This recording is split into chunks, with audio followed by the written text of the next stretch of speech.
99% Excel user VLOOKUP এর এই ট্রিকটি জানেন না। চলুন জেনে নেই কিভাবে মাত্র একবার VLOOKUP ফর্মুলা ব্যবহার করে একসাথে একাধিক কলাম থেকে ডাটা আনা যায়।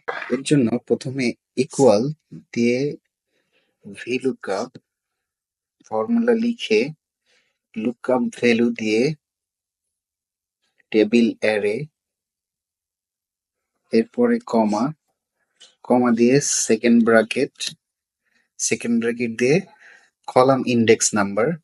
আমাদের এখানে কলাম ইন্ডেক্স নাম্বার হচ্ছে 2, 3 and 4, 2, 3, 4, second bracket close, comma, for exact match 0, bracket close. So done.